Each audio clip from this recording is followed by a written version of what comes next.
Yes. Inspiration. Inspiration. Ladies and gentlemen, we are here with Denver's premier dominatrix. We're going to find out, we're going to try to inspire her. We're going to try to inspire her. Please welcome with utmost respect.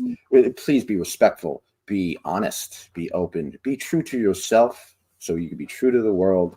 And please adore Mistress Danielle from Denver. Say hi, Mistress Danielle. I was gonna say I'll try. I'll try to be respectful. Howdy doody. So, how are you? What's going on? I'd like to ask what's inspiring you Well, these days. And you told me that not much is inspiring you these days. But yeah. so what would you like to inspire you these days? Well, let's think about it. I took about a 2-year break. I was actually watching your videos, and I don't want to um be a repeat of one of your other guests that you had, but there was a woman who was talking about how COVID really sucked, and she had to take like 2 years off because I'll just do this, And I really related with that person because I took 2 years off and I finished grad school and I tried to get like a real job. Um, Not real, you know what I mean, mainstream job. And might have to cover my bird. But it didn't really work out. And so I'm back now. And like this is the first time in 2 years that I have played around with this like side of my alter ego or ego. You know what I mean? I saw like 2 clients over the last 2 years, maybe only that. But that's it. And that was all. And yeah. So COVID happens and you're getting back into the game. But let's go back to what originally inspired you. Tell us about the very first professional session you ever had. So I can tell you what inspired me. It was my dad. My dad liked to cross dress and he would call that his curse. And, I would see him pack his bags and go to a hotel every weekend and feel so ashamed about what he was doing. And I thought, well, why isn't there like a place for people to do this, like dress up and express themselves? And I learned that there were places. And so it was actually like his shame that motivated me to want to like create a safe space for other people. I never did that for my dad. So keep that clear. But yeah. And yeah. No. That's interesting. Yeah, that's very interesting, and I'm glad you told us that. On your first session, I mean, we all make not your first session, but we all make mistakes, right? So when you're starting out, you're getting into it. There are different specialties that you could go into. You can go into the cross dressing or the sissification. You can go into pain. You can go into like the mommy dom, the sadistic. Where did you choose? Where did you fall? Well, I had escorted before getting into BDSM, but it was not full service escorting. It was I'll tell you what company it was. It was Denver Ladies. And it was very manipulative because it was not full service. And it was like we would show up and we never talked to the clients and we would just play stupid. We're like, oh, you didn't know it was in full service? Oh, okay. Oh, sorry, we already have your money. Oh, bye. It was just really, you can't really be in integrity into that. I couldn't be in integrity into that kind of work. So yeah, that was the person, Maddie. And I ended up actually getting like illness, like ovarian cysts when I was doing that work, because there's like a somatic connection. But I stopped doing that because that damn bird, I'm going to eat that bird for dinner. Hold on. I got to cover my bird. You want to get your balls Birds. All right, everybody. Have your questions. Load them up in the chat. Okay. I already covered that damn thing, but he's just really needy. Okay, so while I was escorting, I was lucky enough to have some fetish clients, and there was this one client, and this is on my website too. I was like, how I got my start. There's this one client who wanted his balls to be busted, and I was like, what is that? And he was like, don't worry, my balls have been busted before. Some blood might come out, but it's okay. Just keep going. And I'm like, okay. And I kicked that man so hard that like my foot was sore the next day. And not only was he able to maintain his erection, but he was also able to ejaculate just from me kicking him. And I was like pretty fascinated, and it just felt so much more non-invasive because he wasn't trying to, fuck me, and he was completely satisfied. So everybody was a winner. Everybody won. Yay. Goal. So were you always in Denver, or was it a place that you just always returned to, or is it something that you like? It's you and TJ Miller are like loving it. Yeah, I was always in Denver. I was born here. I almost moved away a couple times, but I just never did. So, yeah. I mean, I've traveled a lot, though. I kind of, this place never really felt like home. But I kind of wanted to challenge myself with that, because it's like, no matter where you go, you're going to take yourself with you. So I'm like, well, maybe I can be happy here. And I originally wanted to leave because I hated the winters. And now I love the winter. And like, if I ever moved anywhere, I would want to move somewhere where it's like much more snowy. I love snow now. So things can change. In your blog, you write about dealing with pain and loss. So, how has the BDSM lifestyle helped you or other people with pain and loss? I deal with pain and loss myself. I'm dealing with it right now. I lost someone very close to me a couple of weeks ago. So how you write about pain and loss and dealing with pain and loss. So how has BDSM, the lifestyle, the culture, helped you or others? Well, when I was on my break the last 2 years, I got my master's in divinity because I wanted to work with people who were dying. And, I never really thought I was going to be a chaplain. I thought maybe not, but like, I understand that like the reason why I got that degree was for personal reasons only, because I did not know how to grieve at all. I was never taught how to grieve. I don't think we are ever taught how to grieve, really, as a whole in our culture. So I had to learn how to grieve, and that's good because a lot of people died. Like, so many people have died since COVID. Like 3 of my closest lovers, and like they're just like bam, bam, bam, dying, dying, dying. So I got a lot of practice. And BDSM, let me think. Hold on. So BDSM for me personally never really helped me work through grief, other than when I am playing, I am fully present. And so if I was like stuck in my head before a session, after the session, I feel grounded and centered.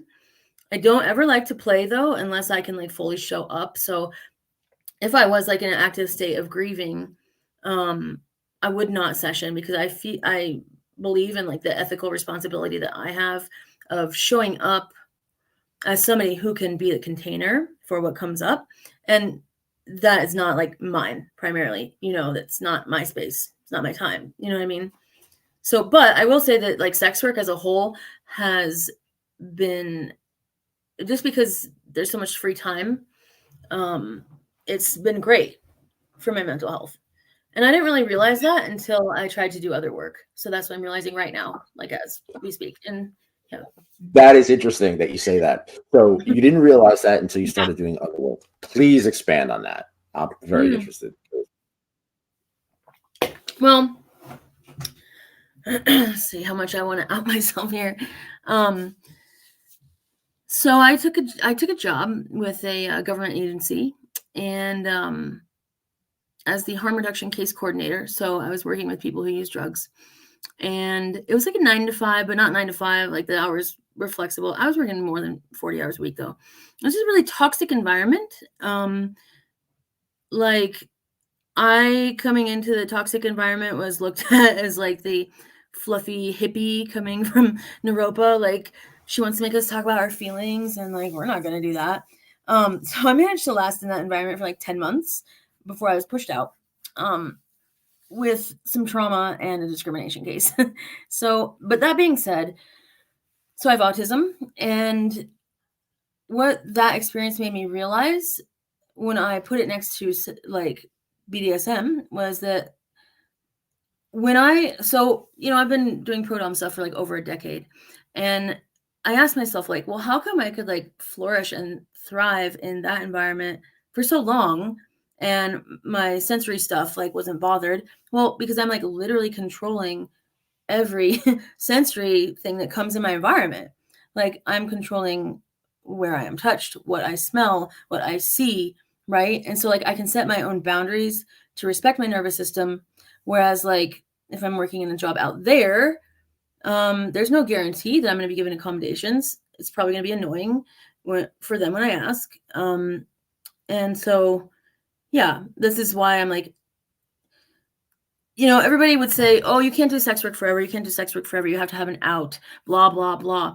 And I'm like realizing how much sex work really was beneficial for me and, kind of like saved me a little bit. I'm thinking, yeah. I wouldn't say sex work saved my life. I wouldn't say I'm a sex worker. I mean, I guess I am. I'm doing this.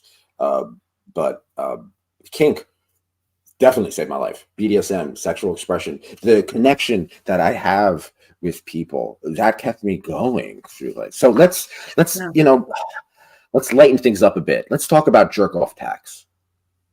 About what? Jerk off tax? You have a thing called jerk off tax. Is that on my yeah, like, JO tax. It's on your thing. So it's on your bio, JO tax. So how much and why? What? That's in my signing off of my email. Yes, that's where it is. And it's also not written out. So you only know what it is if you know what it is. So, so you know what it is. I had to look it up. Well, no. If you, look at my pictures and took the one-eyed snake for a walk, you can just, buy me a coffee and send me $10. It's just a joke. Really is what it is. We're just gonna have to deal with that bird. Sorry. So you write that you deal with meditation meditation while being sadistic. Can you explain that? Yeah. So Naropa, the school I went to, is a Buddhist school. And the type of meditation is insight meditation or Vipassana meditation.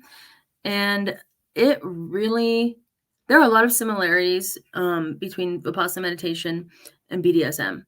So, and I know I've heard other people say this before, but so when you're meditating, what it does is it teaches us to be like resilient because we're not going to move. But it's okay for anything to come up, right? Like it's okay to have homicidal thoughts when you're on your cushion. And with BDSM and with my clients, some of them, not all of them want this, but some of them like this and enjoy this. We play a lot with pain by like seeing how far they can go, but also keeping them calm and centered while it's happening and teaching them to use their breath, to get through it. I hate that bird sometimes. So there's an expression, I'm trying to talk quiet so I don't trigger that fucking bird. There's an expression, strong back, soft front, right? Strong back, soft front. And that's like vulnerable enough to walk into the world and stay open and not close your heart, but also you have a spine, so you're walking with integrity and strength. And in my sessions, like, I like to empower my submissives, because they're shamed enough. And if I'm going to engage in some like humiliation, okay, sure, we can do that. But I also like to empower them for asking for that need to even be met. I like to build people up. Being present, meditation, yeah. I like that you've said, I like to empower my submissives because they are ashamed enough. Yeah. Shaved enough. I want to quote that. It's good.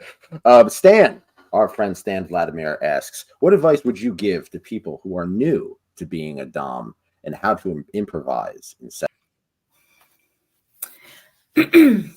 I would say bottom, because I learned more. I've only bottomed a few times, but I learned more bottoming to people in like a short 1 hour than I ever learned like in hours of other stuff. But I am an experiential learner. So that's one thing I would say. Bottom, or like be submissive, find someone, get in the opposite role. And then how to improvise. Also, if you're new, use blindfold. Like it's more for you than it can be for the sub, and that's okay. Like if you're nervous and insecure, just put a blindfold on them because that way they can't see you, and it might help you with your confidence. And watch their body. For a second, I was like, put a blindfold on, meaning like the dominatrix puts a blindfold on themselves, and they're like, come here. On them, on the sub. They're wandering around the dungeon trying to find. Yeah. Anyway, and also like watch the body because the body will tell you what it wants. So you have I talked to dominatrixes from around the world. Some of them are, I like to call Jacqueline of all trades. They'll do anything. They like to be able to do everything. Then you have some who have specialties. Some focus just on, say, adult babies. Some focus just on violence. Some focus on sissification, whatever. What would you say your specialties are, or not only your main interests, but the most popular ones? Because they could be different. They could be similar. They could be different. What are your specialties? Well, I definitely like to wear a cock. That's really fun. And I remember the very first time I put one on, it was like, there was like this transference. I was like holding it in my hand, and there was like this transference from this plastic thing to my genitals, and I like felt sensation, and I was like, whoa, that was really weird. So I like doing that. I like doing that, I think, for multiple reasons. Being a woman in our society, I'm not part of the dominant, out there. And so it makes me feel powerful when I can like take a little bit of that power back in session. That's really fun. And, I will do the whole, like, let's just like dress up, and the whole dress up only pleasure thing. Like we can do that. That's fine. But I would say that people would come to me if they want to do like deeper psychological work, because I can do that. But I don't have to, and I don't only do that. And I wouldn't want to only do that because I think it would just be too much, because you need that balance, right? Sometimes just a light session of eroticism and like being in the body and like, whatever, it's great. And other times, working with the mind is needed. Mistress Danielle, let's have a serious discussion about you pegging men with your girl cock. So first, is it big, or is it small, or is it medium? Well, the beauty of it is it can be any size. Oh, your favorite, the one that you choose. Just a medium, medium, soft, realistic. I mean, I don't want to poke anybody like painful. I know you have your question like glass, plastic, or I don't know, whatever. Oh yeah, okay. So when it comes to, first of all, when it comes to strap-ons and dildos and stuff like that, do you prefer a realistic cock with veins and stuff like that in it, or just like this kind of postmodern, smooth, synthetic art piece kind of cock? Like what do you prefer? Definitely more realistic, and if it ejaculates, even better. That's fun. Yeah, those are good. Okay. Yeah, I just make an option of like yogurt, because a lot of this is just like fantasy, right? Like and imagination and creativity. So, if they're lucky, I'll put a little sugar in it. Now, when it comes to pegging and you using strap-on, is this something that they ask for more often, or something that you suggest more often? I would say that they ask for it a lot. Yeah. Yeah, it makes sense. The prostate is like the the G spot. It totally makes sense. I think that I think that the men who are totally against it, it's just rooted in like homophobia, because like physiologically, or unless maybe there's some trauma too, right? That's understandable. But like it feels good physiologically if you can get past the No. Stan Vladimir asked his question: if you could have any superpower, what would it be, and how would you use it in your kinky? I already feel like I'm powerful enough. I don't really want anything. No, It's a I good mean, answer. I knew you were gonna ask that question. We talked about this question before. I was like, I don't ever know how to answer that question, so like I don't know what to say. Okay. Oh, I know what I would like to do. Okay, I would like to be. I am a voyeur. Okay, so I would love to be able to be a fly on anybody's wall. I would be so entertained if I could just like walk through walls and watch people because I love to watch people. It doesn't get me off sometimes if it's sex stuff, but it's more, I think it's the autism thing. Like I learned by watching, and I don't, this is how I learned how to function in society is by watching people. And I find it so fascinating. Either, I work with a lot of couples, watching couples in their most intimate moments, or yeah, I would be the fly on every wall. So invisible. I definitely want to talk about couples, but I definitely want to address the autism thing. When first of all, I have interviewed people with autism. I've interviewed DOMs who have autism. Shout out to Mr. Sophie. Um, so, how has let me put it this way: what are some misconceptions of their autism is very popular is not the right word, but it's evident in the kink community. It's evident everywhere, but still, it's evident in the kink community. So, what advice would you give to anybody who is dealing with autism or someone who is autistic in the kink community? Are you saying that it's evident in the kink community, like you've witnessed? Well, I mean, I know people who are on the spectrum, basically. Oh, In okay. in everywhere, I know people on the spectrum. I really do. It's very evident in Yeah, I often life. wonder if it's more in. I don't know. I don't know if there's like more neurodivergent people who like kink too, because I don't know. I don't know. That's a good question. I don't It's a either. good question. But how have But you dealt with it? As someone who is autistic, how do you feel that autism and the culture and the community and the lifestyle, how do they go hand in hand? How do they hurt each other? How do they help each other? How do you go through life?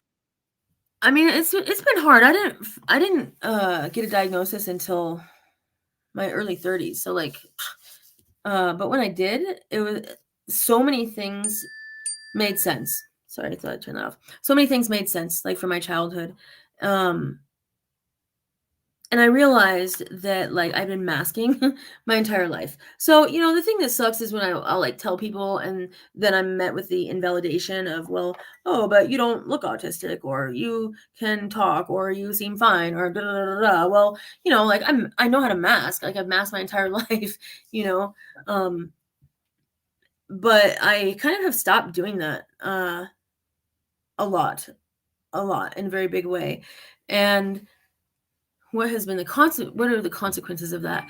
Um, the, I don't know. I don't know if there have been a lot of consequences. I mean, I've always been called weird, so that was not really new, but maybe more so now that I'm not masking.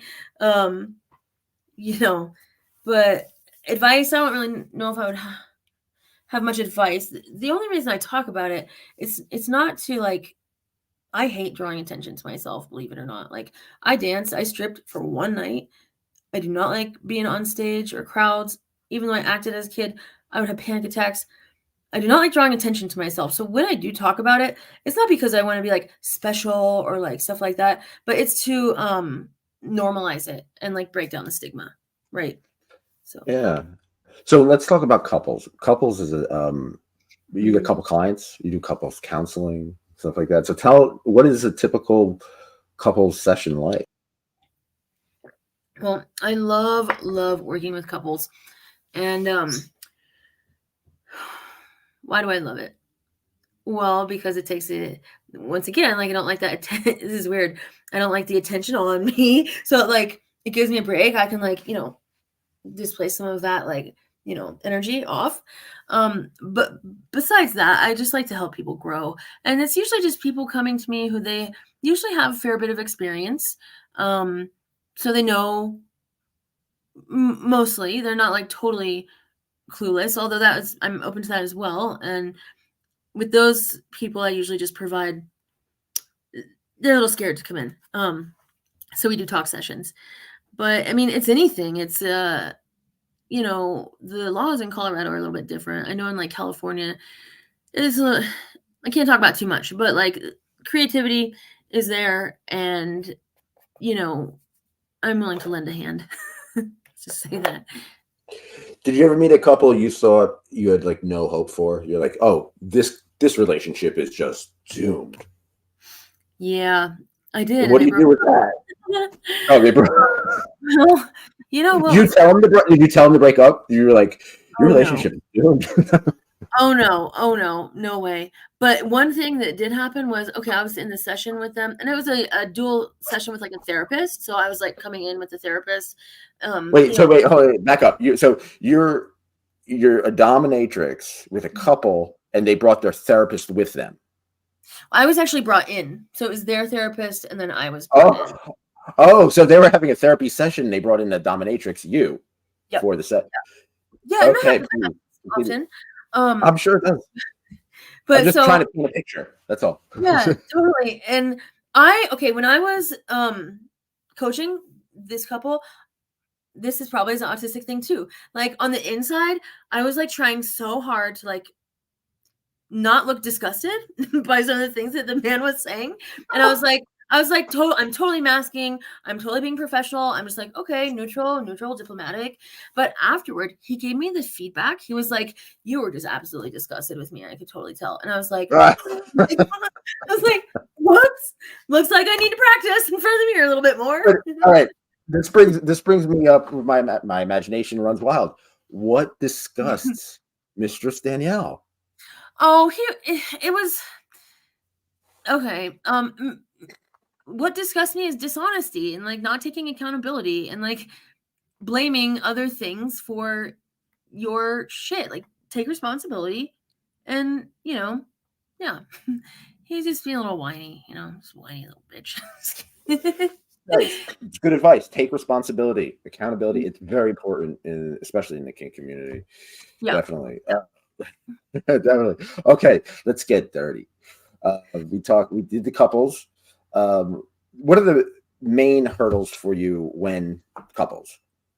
Like, is it like when the couples come to you, what's like the main hurdle you have, the main problem they're having that you have to solve?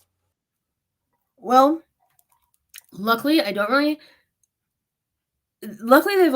come to me because they want to connect more sexually, and so they haven't brought any problems. But I would say like the number one thing that I'm the most mindful of is to form an alliance with the woman, because that is just so important, and that can be very sensitive and kind of touchy. But I kind of prioritize that, because if you have those feelings of either like jealousy or anything like that, it just really, I just don't want to create, I don't want to create a space where that is, there, because I'm helping them. I'm on their team. I'm on her team. I want them all to succeed, right? So it's forming the alliance, Yeah. Okay, we're gonna get kinky and dirty because Okay. this is your kinky friends. All right. The Kate West question: why are men so obsessed with their own assholes? Because they're not supposed to be. Good answer. All right. Chastity: silicone, plastic, or metal? I like metal. I like metal because I like the way that it looks. And it just seems more secure. Yeah. Do you have anyone in chastity right now? No, I don't. And I knew you were going to ask that because I know you love it. I don't, because it's Not just necessarily. You what? You're probably in chastity right now. I am, but still, that's not besides the point. We have a butt plug in your ass as well. No, I don't. No, I do not. Well, you should. Just bounce up and down a bit on that chair, will you? Just kidding. Okay, sorry, that was bad. Oh, why? Okay, why don't I? Because I don't know. I never really could figure out, like, this is gonna just sound so stupid. like sometimes people who I see on a regular basis, they will like put themselves in chastity and send me pictures, and then I make fun of them or whatever and stuff like that. But like to be like a key holder, I can never figure out how to like get compensated for that. And like then they're like calling me all the time, and it's too needy, and I'm like, no, I'm like not doing this. We can do it in session, and that's it. But like a big part of me doing this work was that when I'm done in session, I really have to turn it off because that's what I do for my self-care. So being a key holder, it made that kind of impossible. Yeah. Yeah. So unless somebody else could tell me how to do that, but I never really could figure it out. So pegging, you've been getting along with pegging people. Do you have a favorite thing to say while you do it? Oh, this is interesting. Hold on, let me see. Well, sometimes I like to be called daddy. That's pretty fun. But I like to make them say fuck shame. Yeah, I like to make them say fuck shame. Fuck. And like make them say anything that like will make them uncomfortable, but will help them grow. Yeah. I like to make them uncomfortable, like when people come into my space, I have this red leather couch, as a lot of people know, and we sit there and have our negotiation. And sometimes people who haven't seen me before, they're like, what are we doing sitting here on the couch? And I'm like, what they don't know is that like the session has already started. And I'm not talking about in terms of like time, oh, you're on the clock. That's not what it's about. It's like I am already reading you, studying you, seeing how you respond to like not getting what you want initially, like that, right? And enjoying making you wait. So I don't know where I was trailing off with that, but yeah. All right, let's talk about sadism real quick. Would you consider yourself a very sadistic dom, or just sadistic because it goes with the job? I think I'm just a sadistic human being in general. I really have no respect for human life. I'm kidding. I'm kidding. I'm kidding. What is one of the most recent sadistic things that you have done, either kink wise or non kink wise? Jeez. I haven't really done anything sadistic in a long time. Uh-oh. It's been 2 years. I'm telling you, it's been 2 years. So I think I'm due. Yeah. All right. I enjoy it a lot. What about something sadistic that you've witnessed, that you've seen, something that like really like, wow, this is the most sadistic thing I've encountered? In the kink community, you witness a lot of sadism. I'm not shocked, really. I haven't been shocked in a while. I have not been shocked in a while. A long, long, long, long while. I mean, because like I'll do edge play, needle play, stuff like that. Put nails through someone's ball, like use rubber bands to like almost nearly castrate them. I mean, like these are things that most people would consider pretty extreme. And it's just another Monday, like I know, I totally understand how you feel. At the beginning, like when I was like decades ago, when I was just getting involved in kink, it's the most amazing thing I've ever seen. You see something like that, even though you don't want it to happen to me, you see it, it still shocks you. And then years later, you're like, it's another Tuesday. That doesn't mean that it loses value. It's just that's true. I can't expect my body to have the same reaction as something that I've seen like so much, but it makes me more skilled at holding space for it, right?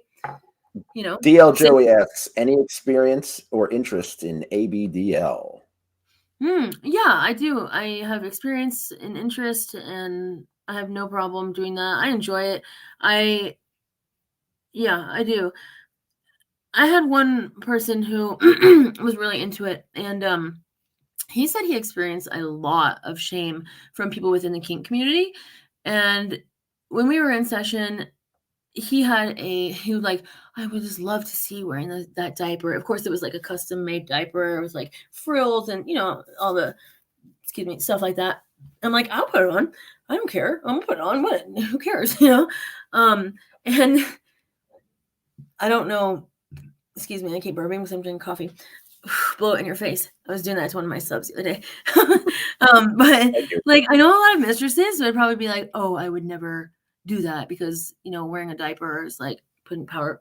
But, it's just about fun sometimes. And, my ego isn't so much wrapped up into this where I can't, do what I want, really. I find it funny that you were talking about diaper play, but you were excusing yourself for burping because it I was. know, right? Yeah, that's good. That's a good point. Yeah, good point. So Yes. when it comes to ABDL, first of all, have you gotten any pushback? Because there has been some negative pushback with ABDL stuff. There are misconceptions. There are people who misunderstand it. So have you dealt with any of that? Yeah. I might be a little bit different though, the way I think about some of these things. Uh, like, I think that if you are, I don't know how to say this. Okay, let's just talk about ABDL as it is, right? Like, the only thing that I don't like is I don't want people sucking on my tits. I hate that. I hate how it feels. And that's usually, they want to do that. I'm like, no, that's not happening. But the other part of it, what you're saying, what it is and what it isn't, I wouldn't even care if that was part of the role play and it was that, because to me that is a safer, much better alternative than the real what we're talking about. Mm-hmm. I have no problem with people acting out like age play and stuff like that. I have no problem. In fact, I encourage it if it's between, two adults because it's harm reduction. I don't know. Also, like, what comes along with that is like sociocultural humiliation. So, like, I had this Black man come to me and he said he wanted to engage in a role play where I was humiliating him using racial slurs, and like he had like a slave fantasy in his head. And when we have things in our life that have oppressed us our entire life, sometimes we eroticize them as a way to cope. And I told him that I would do that with him, but I also would have a dialogue with him about like why we're doing this, why, you know what I mean? Not just like blindly doing it careless, but like, why is this working for you? And, not judging, but like understanding. I get that way because this goes to the next segue to my next topic. When it's sissification, I enjoy the narrative, so to speak. I don't live that life 24/7 or anything like that. No offense to those who do. But I get turned on by it. That's you know what I mean. I find that attractive. I find that interesting. So by having it, what I do is I struggle with it. I struggle with, why am I doing this? Why does that? And plus, I don't want to exploit anybody. I certainly don't want to exploit women or degrade women or womanhood in general. I like the way it feels, and I like being around women. You know what I mean? So like, there's all this weird psychological deeps, these layers that just seem to pile on top of each other. So with that being said, throughout the years, has your opinion of sissification and sissification play, has that changed or evolved through the years?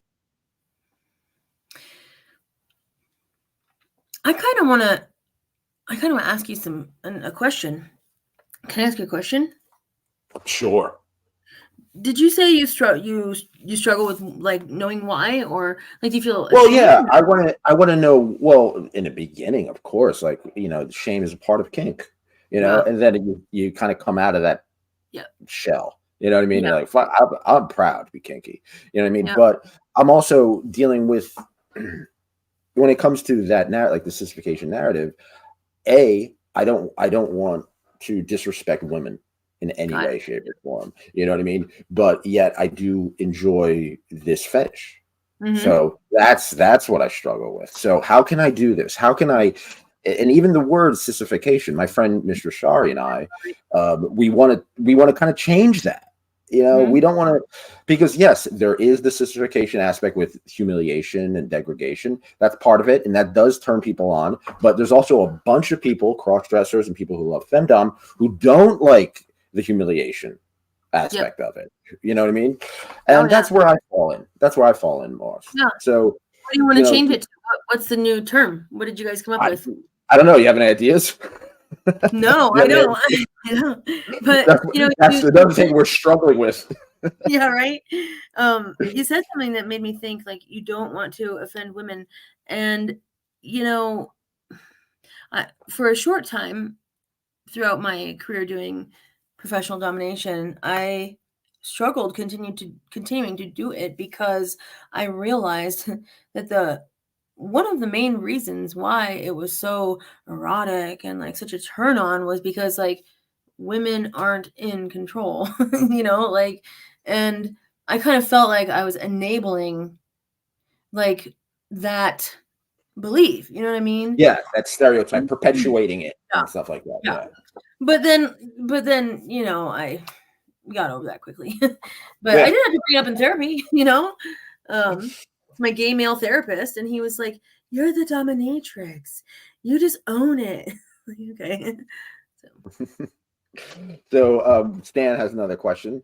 What are some red flags for visiting a dom and for a sub? So in other words, all right, someone in the kink community, a lot of people out there have no experience. They don't have experience like you do. What are some red flags for either a sub choosing a dom or a dom choosing a sub? There are red flags on both sides. What are some red flags? The word that comes to mind is boundaries. The B word. You can watch how when you're engaging with somebody, if they just disrespect your boundaries in a very small way, they're probably going to do it in a big way. One of the ways that I kind of vet people in regards to this is like I have contact guidelines on my website where I just have like a few prompts, like follow directions, give me a complete sentence, da, da, da. And like if they're unwilling to follow instructions at that level, well, then they probably are going to be unwilling to follow instructions in a bigger way. So just boundaries. Boundaries. Yeah. Okay. Valentine's Day is coming up now. I'm not into the corporate holiday bullshit, but I am a romantic.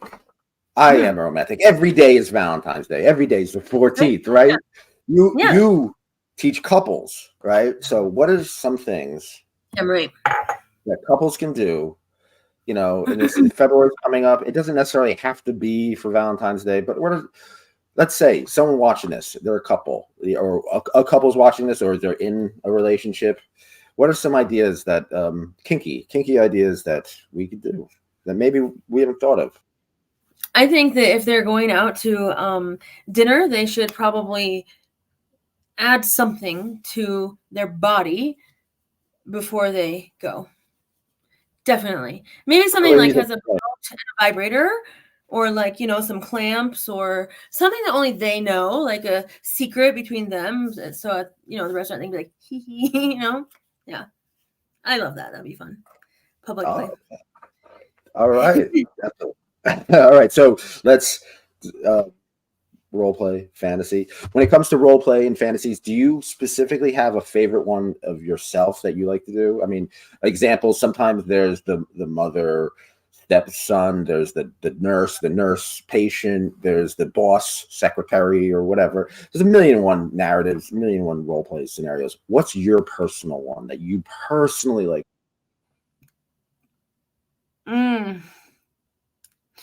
The doctor one is pretty good because it's pretty bad. Oh, also though, like religious stuff, I like doing. Yeah, that's pretty taboo. Like, priest. You dress up like a nun? Oh, like a priest? Yeah, well, man of the cloth, women of the cloth. I don't know, whatever. You take confessions? Oh yeah. Oh yeah. Yeah, I did a role play session one time with that. I actually got like a, the board thing and put little holes in it. So you can, and yeah, because like I was raised Catholic, and so I can play that role. Actually, a lot of my I think rebellion and a lot of other people who come to me, they say they're recovering Catholic. There's so much sexual oppression in that religion that it's just like, there's so much material to work with. I know. It's not only through art and everything like that, but just in scandal. Think about it. It's scandal alone. All right. I want to tell you something. Hold on. Sure. Okay. Hold on. Please, everybody, go to yourkikifriends.com. We're on Spotify. YKF. Just look up YKF. YKF on Spotify. Give a review. What do you got? I got this in Paris. Let me see. Can you see it? It's a nun. Hold on, no, wait. Oh yeah, it's a nun smoking a cigarette. Like, it just reminded me of what we were talking about. Like, I like juxtapositions, right? Like, I like the contrast of religion with the taboo objects, and this is so Catholicism, so like anti-sex before marriage, but she's like sex object. You know what I mean? I like that. That's it. Okay, rapid fire recommendations. They never go rapid fire. Okay, rapid fire recommendations. Recommend a film, and this doesn't have to be the be all end all. It doesn't have to represent you as a person or an artist. It's just a recommendation of a film. That's it. The King. Something you what? The King. It's on Netflix. You can watch it. Okay. Recommend a book. Oh God. I don't know. I don't read anymore. After school, I stopped reading. I got so sick of reading. Okay, wait. I'm gonna come back to that one. Come back. Okay. It could be any kind of book. It could be The Giving Tree. It could be Are You There, God? It could be Margaret. I could be so boring. All right. Recommend a meal. Eggs Benedict. Recommend a song. The Ladder Song by Connor Oberst. Recommend a television show. No, don't do it. Do not waste your time. Do not waste your time. Stan Vladimir says, "Oh, I love that picture with the nun, and I'll send Nick a picture for you to look it up. It's similar to that." All right, all right, thanks, Dad. Yes, one thing about this show is that a lot of art, music, and books and everything is all traded and referenced here. So, okay, our last kinky fantasy. You have endless resources, living or dead. Anybody you could think of, living or dead, endless resources anywhere in the world. What do you do? This is the ultimate kinky fantasy. Oh my God, definitely Donald Trump. Definitely Donald Trump. Like, I want to do so many things to that man. Yeah. But okay, what would you like to do to Donald Trump? I'm definitely not going to piss on him. It would be fun to, or any person that like is so full of themselves and just like abusing power. I don't care about the politics part. Just like any asshole that's dead or alive. Just come on. Any like old white man that's like telling a woman what to do with her body. That would be good too. Maybe all of them. Maybe I just have like all of them as my slaves on an island. That would be great. Yeah. And you? Oh, we got a lot. All right, if you had your own shop. You deflected. Okay, go ahead. No. I've answered that. I've answered this before. Okay. I would have my own studio, so bands can play. We could do podcasts. We could make movies. We could perform live. We could have a dungeon. Cool. We could have a big utopia of creativity. I love that. I love that. And you know what? Let me tell you something really quick before you go on. So like I bought this house. I was married and I am no longer. And so I've got this house. It's big, right? And so since my husband left, I'm like, what? There was one point when I was like, I want to turn this whole house into like just a play place, like what you're saying. Maybe not with all like, I don't have the skill to like do music and stuff like that, but like using the whole space, right? Like, why do we have to hide it or have it like in one area where we like close it off and like, what if it's brought out into daylight? That's one of the reasons why I stopped doing this work, was because I got tired of hiding in the basement, like, or whatever, hiding as a metaphor, hiding as reality. Just got tired of it. But yeah. So DDLG says you have a personal slave. I guess he's asking, I think, do you have a personal slave? No, I don't. I mean, I have a lot of friends. I have a lot of man friends who, like, if I call, they would probably like do anything that I want, but they're not like collared or, Now, you mentioned we were talking about grief. Yeah. Dealing with grief, dealing with pain and loss.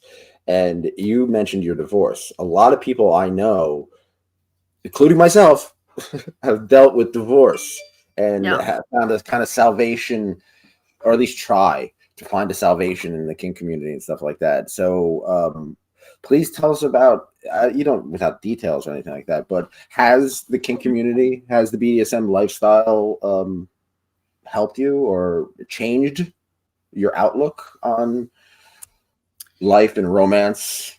And as it affected how has it affected your dealing with divorce?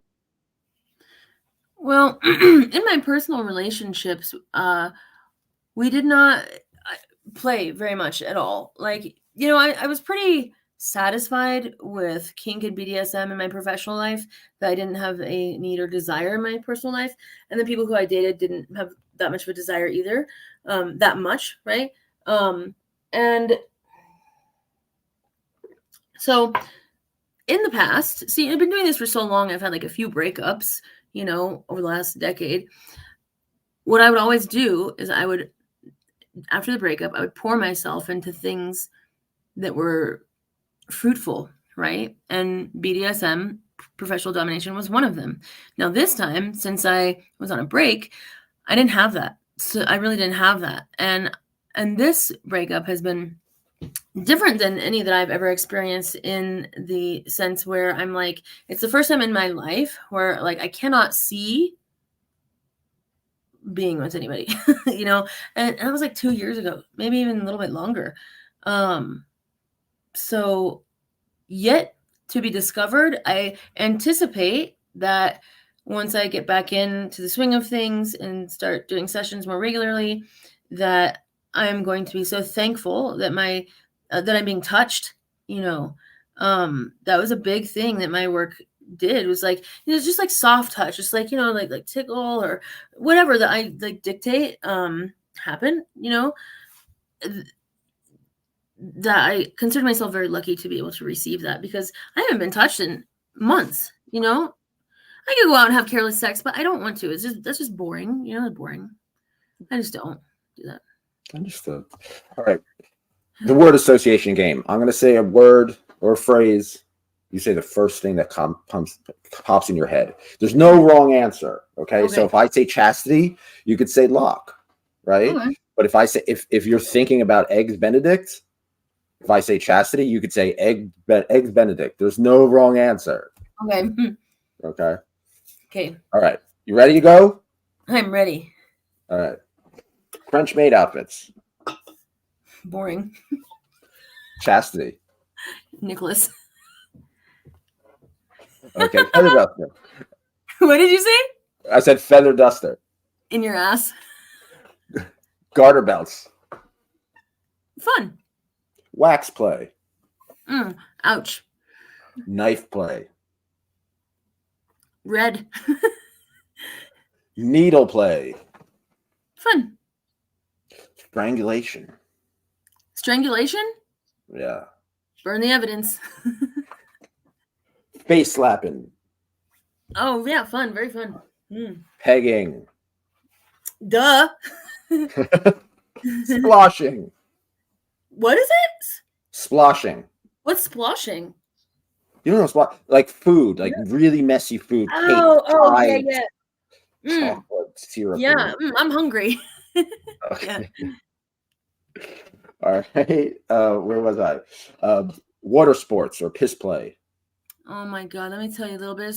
This is one. Okay. I just started and I didn't know what I was doing. I was like doing sessions out of a 1-bedroom apartment downtown, and I was talking to potential clients on the phone at that point. And there was this guy, and he's like asking me questions, and I'm just trying to pretend like I know what I'm talking about. And he's like, and what about water sports? And I'm like thinking he wants to take me out on his boat. I'm like, well, yeah, it's been a while. But you know, I might do it. Oh my God. Yeah, like he didn't want to take me out on his boat. I didn't know what he was talking about. Yeah. And finally, we've reached the end. No pun intended. Scat. Love it. Really? Okay. Yeah. Yeah. You said I have my friend Nico. She only can do it in the morning, so she charged a certain amount, and it's a whole to do. It's like it really is. She's got to like set it up. It's a timing aspect. It's everything. So is the same thing with you? The same procedure, the same approach, or can you just go? I definitely cannot shit on command, but yeah, it's the same thing in the morning. It's fun when it works, but like sometimes it's doesn't work. It's just like it's nerve wracking sometimes. Like, is my body gonna work, or if I take something the night before to like help things, it's gonna like come too soon, or and if it does, I just like put it on a plate and like save it for you, like fine. But yeah. Do they get mad if you can't go? Well, no, they don't get mad. I would do things to like they'd be disappointed, sure, yeah, but sometimes that shit happens or doesn't. But I mean, I would do things to like like yeah, to try to On a side note, Sunshine comments, the human yeah, touch is so important.